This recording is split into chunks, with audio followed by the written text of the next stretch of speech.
মানুষ এতটা জঘন্য লেভেলে চলে যেতে পারে, একটা মানুষকে ব্রেকডাউন করার জন্য এতটা জঘন্য লেভেলে চলে যেতে পারে যে ফেক জিনিস দিয়ে মানুষকে আটকাইতে পারে বা ফেক জিনিস রিভিল করতে পারে। আমি কারোর কোনো কিছু রিভিল করতে যাব না।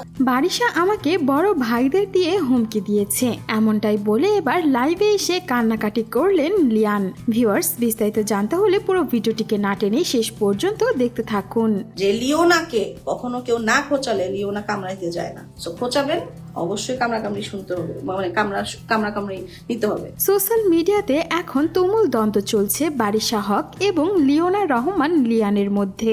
কেউ কাউকে ছেড়ে কথা বলছেন না। বারিশা হকের একটি মন্তব্যের জেরেই শুরু হয় এমন খোঁচাখুচি। তবে আজকেই একটি লাইভে এসে কান্নায় ভেঙে পড়তে দেখা যায় লিয়ানকে। তিনি সেখানে তার দর্শকদের প্রতি বেশ কৃতজ্ঞতা জানিয়েছেন তার সঙ্গে থাকার জন্য, তাকে এতটা ভালোবাসা দেওয়ার জন্য। তার এত সাকসেস শুধুমাত্র তার দর্শক আর ভক্তদের জন্যই এসেছে। সেখানে তিনি এটাও উল্লেখ করেন, আমি কখনোই কাউকে আগে কিছুই বলি না। কেউ যদি আমাকে পোক করে, খোঁচাখুচি করে, তাহলে আমি তাকে উত্তর দেবই। আমাকে যে কামড়াতে আসবে তাকেও আমি কামড় বসিয়ে দেব।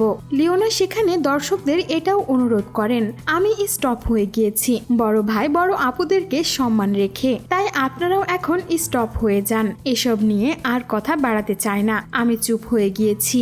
আল্লাহর বিচার আছে, আল্লাহ বিচার করবে। লিওনা সেখানে বারিশার উদ্দেশ্যে এটাও বলে, আমি আজকের পর থেকে এইসব মানুষদের নিয়ে আর কোনো কথা বলবো না, যতদিন না তারা আমাকে খোঁচাচ্ছে। তবে এরপর যদি খোঁচায় তাহলে আমি সমস্ত প্রমাণ আর সবকিছুই দেখিয়ে দেব দর্শকদের। লিওনা সেখানে এটাও জানিয়ে দিয়েছে, এরপর থেকে তাকে নিয়ে যদি কোনো ষড়যন্ত্র হয় তাহলে সে প্রমাণ সহকারে কথা বলবে। তার বড় আপু আর ভাইয়াদের কথা শুনেই তিনি এখন স্টপ হয়ে গেছেন, কারণ তারা তাকে থামতে বলেছে। সো ভিউয়ার্স, এই ছিল আমাদের আজকের ভিডিও।